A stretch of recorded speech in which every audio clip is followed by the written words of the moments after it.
5월 7일 사무엘상 1장 1절에서 2장 21절 1장 엘가나의 실로 순례.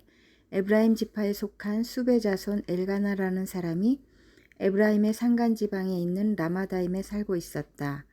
그의 아버지는 여호람이고 할아버지는 엘리우이고 그 윗대는 도우이고 그 윗대는 수비다. 엘가나에게는 두 아내가 있었는데 한 아내의 이름은 한나요. 또 한 아내의 이름은 브닌나였다. 브닌나에게는 자녀들이 있었지만 한나에게는 자녀가 하나도 없었다. 엘가나는 매년 한 번씩 자기가 사는 성읍에서 실로로 올라가서 만군의 주님께 경배하여 제사를 드렸다. 그곳에는 엘리의 두 아들인 홈니와 비나스가 주님의 제사장으로 있었다. 엘가나는 제사를 드리고 나서는 늘 아내 브닌나와 그가 낳은 모든 아들, 딸에게 재물을 각각 한 몫씩 나누어 주곤 하였다. 그러나 한나에게는 두 몫을 주었다. 비록 주님께서 한나의 태를 닫아 놓으셨지만 엘가나는 한나를 사랑하였다. 주님께서 한나의 태를 닫아 놓으셨으므로 그의 적수인 브닌나는 한나를 괴롭히고 업신여겼다. 이런 일이 매년 거듭되었다. 한나가 주님의 집으로 올라갈 때마다 브닌나가 한나의 마음을 늘 그렇게 괴롭혔으므로 한나는 울기만 하고 아무것도 먹지 않았다. 그럴 때마다 남편 엘가나가 한나를 위로하였다. 여보, 왜 울기만 하오? 왜 먹지 않으려 하오? 왜 늘 그렇게 슬퍼만 하는 거요? 당신이 10 아들을 두었다고 해도 내가 당신에게 하는 만큼 하겠소? 한나와 엘리. 한 번은 엘가나 일행이 실로에 있는 주님의 집에서 음식을 먹고 마신 뒤에 한나가 일어나서 자리를 떴다. 그때 제사장 엘리는 주님의 성전 문설주 곁에 있는 의자에 앉아 있었다. 한나는 괴로운 마음으로 주님께 나아가 흐느껴 울면서 기도하였다. 한나는 서원하며 아뢰었다. 만군의 주님, 주님께서 주님의 종의 이 비천한 모습을 참으로 불쌍히 보시고 저를 기억하셔서 주님의 종을 잊지 않으시고 이 종에게 아들을 하나 허락하여 주시면 저는 그 아이의 한평생을 주님께 바치고 삭도를 그의 머리에 대지 않도록 하겠습니다. 한나가 주님 앞에서 계속 기도를 드리고 있는 동안에 엘리는 한나의 입술을 지켜보고 있었다. 한나가 마음속으로만 기도를 드리고 있었으므로 입술만 움직이고 소리는 내지 않았다. 그러므로 엘리는 한나가 술에 취한 줄로 생각하고 그를 꾸짖었다. 언제까지 술에 취해 있을 것이오? 포도주를 끊으시오. 한나가 대답하였다. 제사장님, 저는 술에 취한 것이 아닙니다. 포도주나 독한 술을 마신 것이 아닙니다. 다만 슬픈 마음을 가눌 길이 없어서 저의 마음을 주님 앞에 쏟아놓았을 뿐입니다. 이 종을 나쁜 여자로 여기지 마시기 바랍니다. 너무나도 원통하고 괴로워서 이처럼 기도를 드리고 있습니다. 그러자 엘리가 말하였다. 그렇다면 평안한 마음으로 돌아가시오. 이스라엘의 하나님이 그대가 간구한 것을 이루어 주실 것이오. 한나가 대답하였다. 제사장님, 이 종을 좋게 보아 주시기 바랍니다. 한나는 그 길로 가서 음식을 먹었다. 그리고 다시는 얼굴에 슬픈 기색을 띠지 않았다. 다음날 아침 그들은 일찍 일어나 주님께 경배를 드리고 나서 레마에 있는 집으로 돌아왔다. 사무엘의 출생과 봉헌. 엘가나가 아내 한나와 동침하니 주님께서 한나를 기억하여 주셨다. 한나가 임신을 하고 달이 차서 아들을 낳았다. 한나는 주님께 구하여 얻은 아들이라고 하여 그 아이의 이름을 사무엘이라고 지었다. 남편 엘가나가 자기의 온 가족을 데리고 주님께 매년 제사와 서원 제사를 드리러 올라갈 때가 되었을 때 한나는 함께 올라가지 않고 자기 남편에게 이렇게 말하였다. 나는 아이가 젖을 뗄 때까지 기다렸다가 젖을 뗀 다음에 아이를 주님의 집으로 데리고 올라가서 주님을 뵙게 하고 아이가 평생 그곳에 머물러 있게 하려고 합니다. 나는 그 아이를 평생 나실 사람으로 바치겠습니다. 남편 엘가나가 그에게 대답하였다. 당신 생각에 그것이 좋으면 그렇게 하시오. 그 아이가 젖을 뗄 때까지 집에 있으시오. 주님께서 당신의 말대로 이루어 주시기를 바라오. 그래서 그의 아내는 아들이 젖을 뗄 때까지 집에 머무르면서 아이를 길렀다. 마침내 아이가 젖을 떼니 한나는 아이를 데리고 3년 된 숫소 한 마리를 끌고 밀가루 한 에바와 포도주가 든 가죽 부대 하나를 가지고 실로로 올라갔다. 한나는 어린 사무엘을 데리고 실로에 있는 주님의 집으로 갔다. 그들이 숫소를 잡고 나서 그 아이를 엘리에게 데리고 갔다. 한나가 엘리에게 말하였다. 제사장님, 나를 기억하시겠습니까? 내가 주님께 기도를 드리려고 이곳에 와서 제사장님과 함께 서 있던 바로 그 여자입니다. 아이를 낳게 해달라고 기도하였는데 주님께서 내가 간구한 것을 이루어 주셨습니다. 그래서 나도 이 아이를 주님께 바칩니다. 이 아이의 한평생을 주님께 바칩니다. 그런 다음에 그들은 거기에서 주님을 경배하였다. 2장 한나의 기도. 한나가 기도로 아뢰었다. 주님께서 나의 마음에 기쁨을 가득 채워주셨습니다. 이제 나는 주님 앞에서 얼굴을 들 수 있습니다. 원수들 앞에서도 자랑스럽습니다. 주님께서 나를 구하셨으므로 내 기쁨이 큽니다. 주님과 같으신 분은 없습니다. 주님처럼 거룩하신 분은 없습니다. 우리 하나님 같은 반석은 없습니다. 너희는 교만한 말을 늘어놓지 말아라. 오만한 말을 입 밖에 내지 말아라. 참으로 주님은 모든 것을 아시는 하나님이시며 사람이 하는 일을 저울에 달아보시는 분이시다. 용사들의 활은 꺾이나 약한 사람들은 강해진다. 한때 넉넉하게 살던 자들은 먹고 살려고 품을 팔지만 굶주리던 자들은 다시 굶주리지 않는다. 자식을 못 낳던 여인은 7이나 낳지만 아들을 많이 둔 여인은 홀로 남는다. 주님은 사람을 죽이기도 하시고 살리기도 하시며 수올로 내려가기도 하시고 거기에서 다시 돌아오게도 하신다. 주님은 사람을 가난하게도 하시고 부유하게도 하시고 낮추기도 하시고 높이기도 하신다. 가난한 사람을 티끌에서 일으키시며 궁핍한 사람을 거름더미에서 들어 올리셔서 귀한 이들과 한자리에 앉게 하시며 영광스러운 자리를 차지하게 하신다. 이 세상을 떠받치고 있는 기초는 모두 주님의 것이다. 그분이 땅덩어리를 기초 위에 올려놓으셨다. 주님께서는 성도들의 발걸음을 지켜주시며 악인들을 어둠 속에서 멸망시키신다. 사람이 힘으로 이길 수가 없다.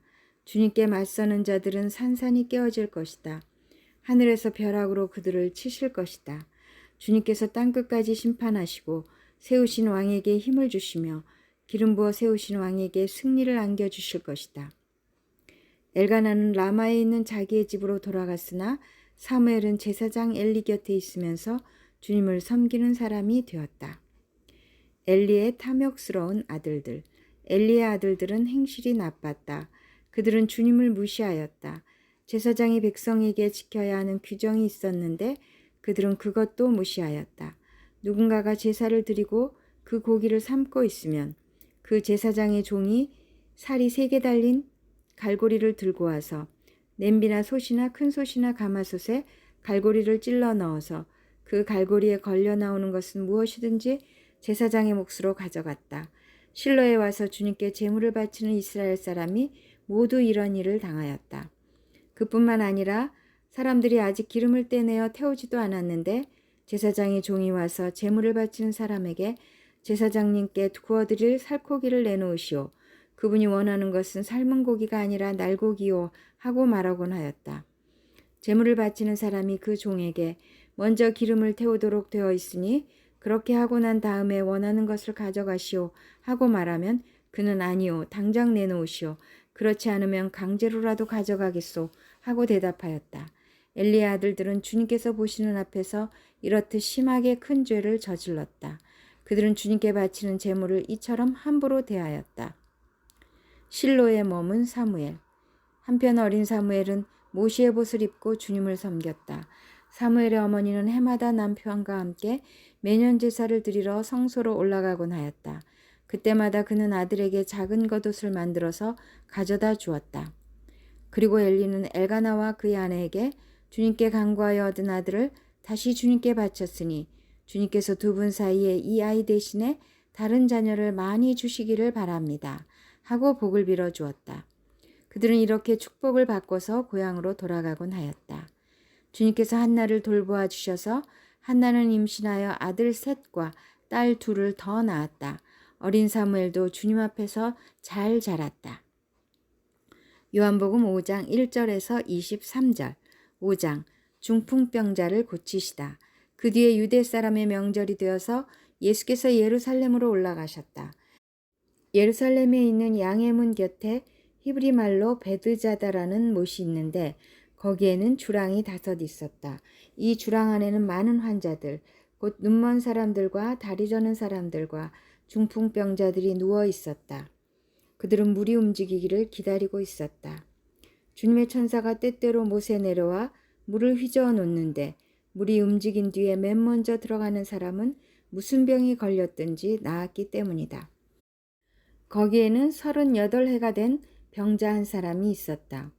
예수께서 누워있는 그 사람을 보시고 또 이미 오랜 세월을 그렇게 보내고 있는 것을 아시고는 물으셨다. 낫고 싶으냐? 그 병자가 대답하였다. 주님, 물이 움직일 때 나를 들어서 못에다가 넣어주는 사람이 없습니다. 내가 가는 동안에 남들이 나보다 먼저 못에 들어갑니다. 예수께서 그에게 말씀하셨다. 일어나서 내 자리를 걷어가지고 걸어가거라. 그 사람은 곧 나아서 자리를 걷어가지고 걸어갔다. 그날은 안식일이었다. 그래서 유대 사람들은 병이 나은 사람에게 말하였다. 오늘은 안식일이니 자리를 들고 가는 것은 옳지 않소. 그 사람이 대답하였다. 나를 낫게 해주신 분이 나더러 네 자리를 걷어가지고 걸어가거라 하셨소. 유대 사람들이 물었다. 그대에게 자리를 걷어가지고 걸어가라고 말한 사람이 누구요? 그런데 병 나은 사람은 자기를 고쳐주신 분이 누구인지를 알지 못하였다. 거기에는 사람들이 많이 붐비었고 예수께서는 그곳을 빠져나가셨기 때문이다. 그 뒤에 예수께서 성전에서 그 사람을 만나서 말씀하셨다. 보아라, 내가 말끔히 나았다. 다시는 죄를 짓지 말아라. 그리하여 더 나쁜 일이 너에게 생기지 않도록 하여라. 그 사람은 가서 자기를 낫게 하여 주신 분이 예수라고 유대 사람들에게 말하였다. 그 일로 유대 사람들은 예수께서 안식일에 그러한 일을 하신다고 해서 그를 박해하였다. 그러나 예수께서는 그들에게 말씀하셨다. 내 아버지께서 이제까지 일하고 계시니 나도 일한다. 유대 사람들은 이 말씀 때문에 더욱더 예수를 죽이려고 하였다. 그것은 예수께서 안식일을 범하셨을 뿐만 아니라 하나님을 자기 아버지라고 불러서 자기를 하나님과 동등한 위치에 놓으셨기 때문이다. 아들의 권위. 예수께서 그들에게 말씀하셨다. 내가 진정으로 너희에게 말한다. 아들은 아버지께서 하시는 것을 보는 대로 따라 할 뿐이요. 아무것도 마음대로 할 수 없다. 아버지께서 하시는 일은 무엇이든지 아들도 그대로 한다. 아버지께서는 아들을 사랑하셔서 하시는 일을 모두 아들에게 보여주시기 때문이다. 또한 이보다 더 큰 일들을 아들에게 보여주셔서 너희를 놀라게 하실 것이다. 아버지께서 죽은 사람들을 일으켜 살리시니 아들도 자기가 원하는 사람들을 살린다.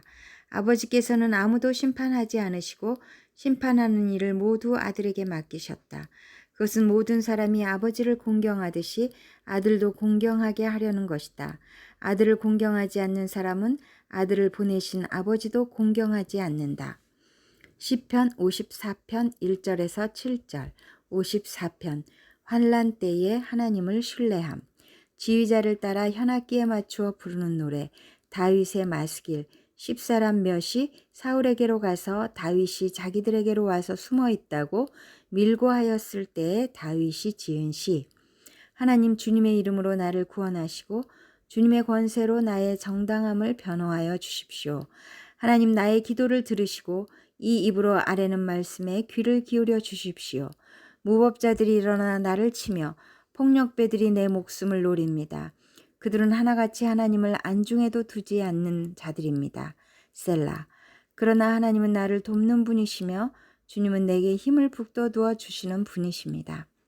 원수가 나에게 악한 짓을 하였으니 주님이 내 원수를 갚아주실 것이다. 주님의 진실하심을 다하여 그들을 전멸시켜 주시기를 빈다. 내가 즐거운 마음으로 주님께 제물을 드립니다. 주님, 내가 주님의 선하신 이름에 감사를 드립니다. 주님이 나를 모든 재난에서 건져주셨으며 나의 이 눈으로 원수들의 멸망을 보았기 때문입니다. 잠언 14장 28절에서 29절. 백성이 많은 것은 왕의 영광이지만 백성이 적은 것은 통치자의 몰락이다. 좀처럼 성을 내지 않는 사람은 매우 명철한 사람이지만 성미가 급한 사람은 어리석음만을 드러낸다.